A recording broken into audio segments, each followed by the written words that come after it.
ప్రియమైన నైటింగేల్. ఈ కథ చైనా రాజుల్ని పాలించిన సమయంలో జరిగినది. ఈ రాజు ఒక అందమైన రాజభవనం మరియు రాజభవనంలోని అత్యంత అందమైన ప్రదేశం, ప్రతి రకమైన పూల పుష్పాలతో ఉన్న తోట.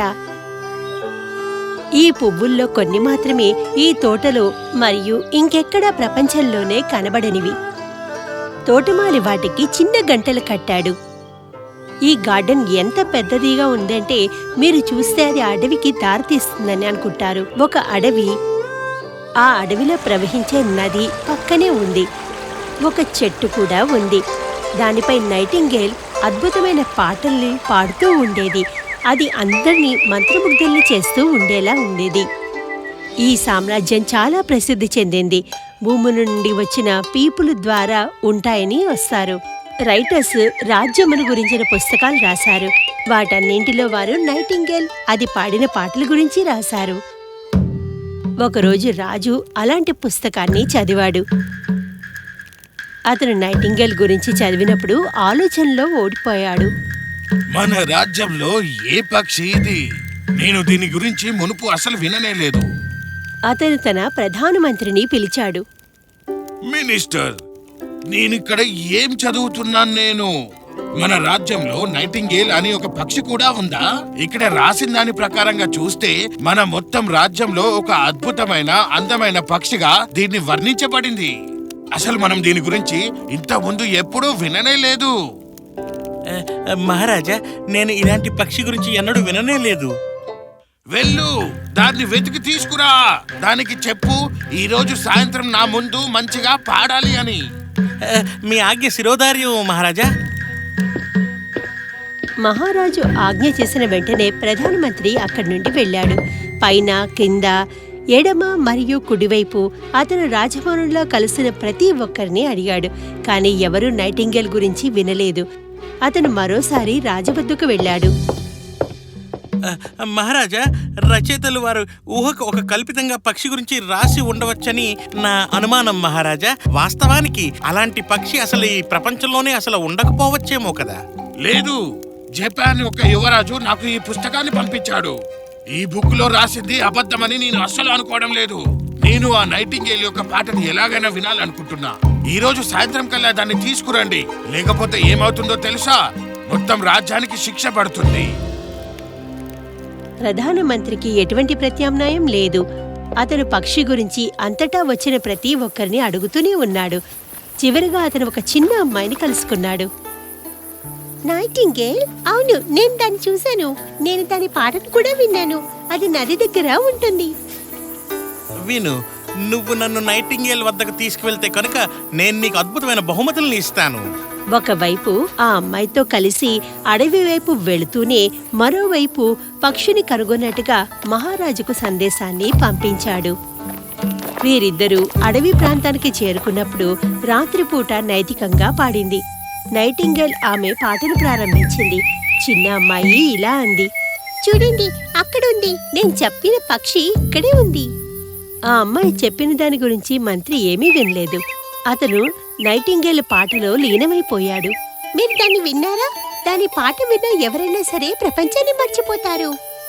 నేను ఇలాంటి మధురమైన పాటను ఎన్నడూ వినలేదు. నిజంగానే మహారాజు ఈ పాటను వింటే ఎంతో సంతోషిస్తారు. నా ప్రియమైన నైటింగేల్, రాజమందిరానికి రా. మహారాజు గారిని పాటను వినాలనుకుంటున్నారు.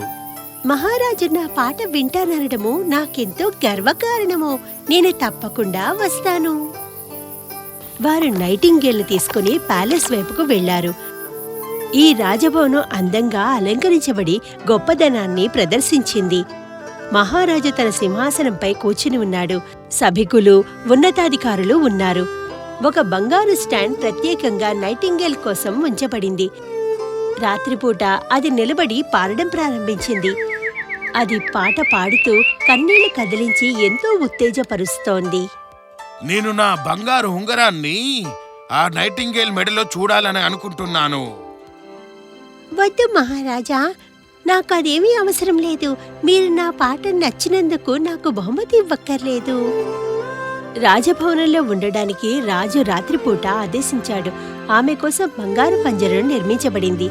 ఆమె రాత్రి సమయంలో 2 సార్లు ఫ్లై అయ్యి రాత్రి సమయంలో ఒకసారి బయటికి వెళ్లేందుకు అనుమతి లభించింది. 12 మంది సైనికులు ఆమెతో కలిసి వెళ్తారు. దాని మెడ చుట్టూ ఎర్రటి రిబ్బన్ ని కట్టి ఉంచారు. నైటింగేల్ ఈ విధంగా ఎగురుతూ అసహించుకుంది. ఇలా ఒక వారం కొనసాగింది. ఒకరోజు రాజు నైటింగేల్ అనే పదాన్ని చెక్కిన పెట్టెని పైకి పంపించాడు. నాకు తెలిసి నైటింగేల్ గురించి రాసిన ఒక కొత్త పుస్తకంలా అనిపిస్తుంది.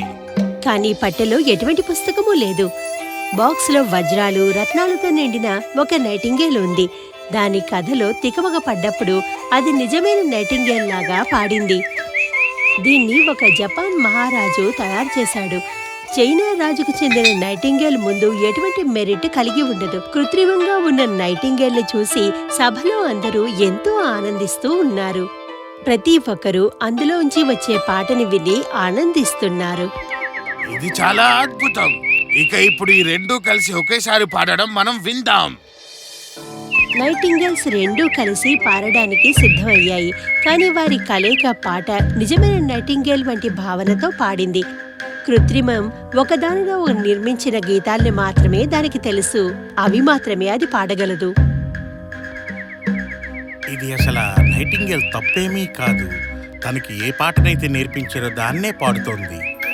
అప్పుడు మాత్రమే కృత్రిమ నైటింగేల్ పాడగలిగింది. దాని స్వరం నిజమైన నైటింగేల్ లాగానే ఉంది. ఆమె మెరిసే వజ్రాల కారణంగా ఆమె సున్నితంగా ఉండిపోయింది. కృత్రిమ నైటింగేల్ అనేక పాటలు పాడింది. కొంతకాలం తర్వాత రాజు తాను నిజాయితీగా రాత్రిపూట వినడానికి ఇష్టపడ్డానని చెప్పాడు. అసలైన నైటింగేల్ ఎక్కడికి వెళ్ళిపోయింది? ఎవరైనా తనని ఎగురుతూ వెళ్ళడం చూశారా? తను వెళ్ళిపోవడం ఎవరూ చూడలేదంటే ఇది చాలా ఆశ్చర్యంగా అనిపిస్తుంది. నాకనిపిస్తుంది అది రాజభవనాన్ని వదిలేసి వెళ్ళిందని. సభలో ప్రతి ఒక్కరూ వారు కృత్రిమమైన నైటింగేల్ ఉన్నందుకు ఆనందంగా ఉన్నారు. దానిపై వారు మళ్లీ మళ్లీ అదే పాటల్ని పాడుతూ పాటల్ని నియంత్రించారు. ఈ నైటింగేల్ చాలా అందంగా ఉంది. అది ఎంత అందంగా పాడుతుందో. దాన్ని చూడండి. అది కృత్రిమమైన నైటింగేల్ అని ఎవరూ చెప్పలేరు. జపాన్ యొక్క యువరాజు నుంచి ఇలాంటి అద్భుతమైన బహుమతి లభించడం సంతోషకరం. మినిస్టర్, వచ్చే ఆదివారం ఒక సభని ఏర్పాటు చేయండి. ఈ రాజ్యంలో ఉన్న ప్రజలందరూ ఈ నైటింగేల్ యొక్క అద్భుతమైన స్వరాన్ని వినాలని కోరుకుంటున్నాను. మీరు ఎలా అంటే అలాగే మహారాజా. తదుపరి ఆదివారం రాత్రి నైటింగేల్ కచేరీ నిర్వహించబడింది. ప్రతి ఒక్కరూ ఇష్టపడ్డారు. వారిలో కొందరు కూడా నిజమైన నైటింగేల్నే విన్నారు. ఇది అసలు బానే ఉంది గాని రియల్ నైటింగేల్ పాటలా అయితే లేదు. తాను పాడితే కళ్ళంట నీళ్లు వస్తాయి. బ్రహ్మాండం, చాలా బాగుంది. మీరు ఎన్నిసార్లు విన్నారు? మరింత తెలుసుకోవాలా? కృత్రిమ నైటింగేల్ తన మంచంపై మహారాజు గదిలో ఉంచబడింది. మహారాజు నిద్రపోయే ముందు దాని పాటల్ని వింటాడు. ఆమెకి రాయల్ సింగర్ అని పేరు పెట్టారు. ఈ శీర్షిక ఒక రిబ్బన్ మీద నిలబడి దాని మెడ కింద చుట్టబడి ఉంటుంది. ఇప్పుడు పుస్తకాలు కృత్రిమమైన నైటింగేల్ గురించి ప్రచురింపబడుతున్నాయి. దాని కీర్తి విస్తరంగా విస్తరించింది. 1 సంవత్సరం తర్వాత మహారాజు అతని మిత్రులు తన పాటల్లో ఒకదానిని జ్ఞాపకం చేసుకున్నారు. ఇది పాటను ప్రారంభించిన వెంటనే ప్రజలు కూడా కలిసి పాడడం ప్రారంభిస్తున్నారు. కానీ ఒక రాత్రి రాజు కోసం కృత్రిమ నైటింగేల్ పాడుతున్నప్పుడు దాని నుండి వినడానికి ఏదో ఒక ధ్వని వినిపించింది. మరుసటి ఉదయం రాజు వాచ్ మేకర్ని మరమ్మతు చేయించడానికని పిలిపించాడు. మహారాజా, నేను దీన్ని క్షుణ్ణంగా పరీక్షించాను. అయితే ఎక్కువగా పాడటం వల్ల, ఎక్కువసార్లు అదే పాటను పాడటం వల్ల వైర్లు కనెక్షన్లు లోపలన్నీ విరిగిపోయాయి. అదే నేను రిపేర్ చేయడానికి ప్రయత్నిస్తే కనుక అది మొత్తం రాగాల్ని మర్చిపోవచ్చు. నేను ఎంతో దుఃఖంతో చెప్తున్నాను మహారాజా, ఈ పక్షి మళ్ళీ ఎన్నడూ తన పాటని పాడలేదు.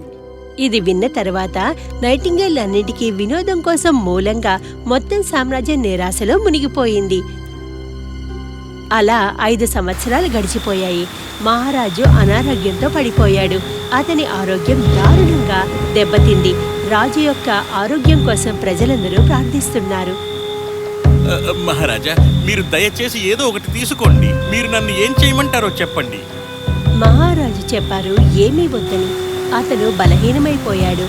అతను పాలించలేకున్నాడు. అతను శ్వాస తీసుకోవడం కూడా కష్టంగా ఉంది. అతను నైటింగేల్ తప్ప మరేదీ గుర్తులేదు. పాడు నా ప్రియమైన నైటింగేల్, పాడు. నేను నీకు దీనికి బదులుగా చాలా ఎక్కువగానే ఇస్తాను. నువ్వు నాతో ఇలా అస్సలు చెయ్యకు. పాడు, పాడు. కానీ నైటింగేల్ కదల్లేదు. ఆ సమయంలో హఠాత్తుగా రాజు తన కిటికీ బయట నుండి చూసి పాడడం విన్నాడు. రాజు ముఖం అంతా ఆశతో సంతోషంతో వికసించింది. కొంతకాలం తర్వాత రాజు అతని విండో వద్ద పక్షి యొక్క మందమైన సంగ్రహాలోకన వినిపించింది. అతను కళ్ళను తెరిచి కిటికీ వైపు చూశాడు. అక్కడ నిజంగా ఒక పక్షి పారుతోంది. ఓ, నువ్వు తిరిగి వచ్చేసావా?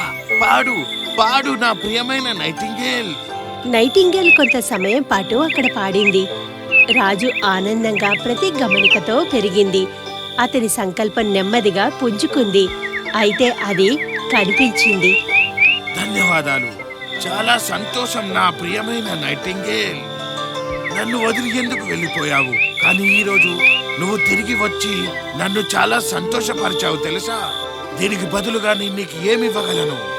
మహారాజా, ఇప్పటికీ మీరు నాకు చాలా ఇచ్చారు. మొదటిసారిగా నేను మీ ముందు పాడాను. మీరు కన్నీళ్లు చిందించారు. కళాకారుడికి ఇంతకు మించి ఇంకేం బహుమతి ఇవ్వాల్సి ఉంటుంది?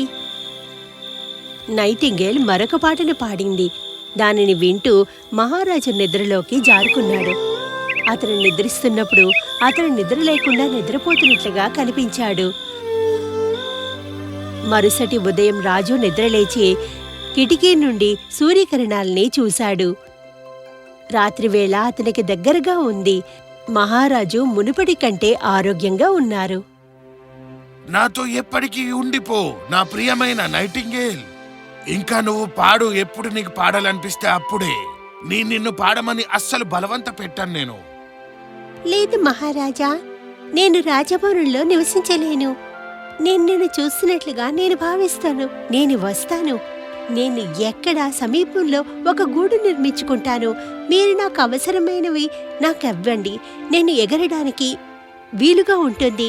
రెక్కలు చాచుకుని ఎగురుతాను. రాజ్యమంతా తిరుగుతాను. మీరు నాకు ఒక మాట ఇవ్వాలి. తప్పకుండా చెప్పు. నాకు నీకు ఏది కావాలంటే అది ఇవ్వగలను. మీ సామ్రాజ్యం గురించి నేను మీకు చెప్పే ప్రతి విషయాన్ని మీరు ఎవరికీ చెప్పకూడదు.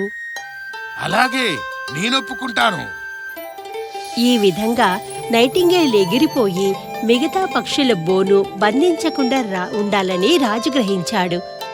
వారు కూడా తమకిష్టపడేలాగా జీవించే హక్కు ఉందని గ్రహించాడు. ఎవరూ అనుమతింపబడరు. ఎవ్వరూ బానిసలు కారు. పక్షులు కూడా ఉచితమైనవి. చెట్లు, అడవులు పాడుతూ ఉన్నప్పుడు ఉత్తమంగా కనిపిస్తాయి. అక్కడ వారి వాస్తవ గృహాలు రాజభవనాలు, మానవ నివాసాలు 4 గోడలు కాదు. కొంతకాలం తర్వాత మంత్రి రాజును చూడ్డానికి వచ్చినప్పుడు రాజు తన పడక మీద పడుకోలేదు. కిటికీలో నవ్వుతూ ఉన్నాడు. ప్రతి ఒక్కరికి ఈ శుభవార్త అందివ్వాలని మహామంత్రి వెలుపలికి వచ్చాడు. మొత్తం రాజ్యం సంతోషించింది.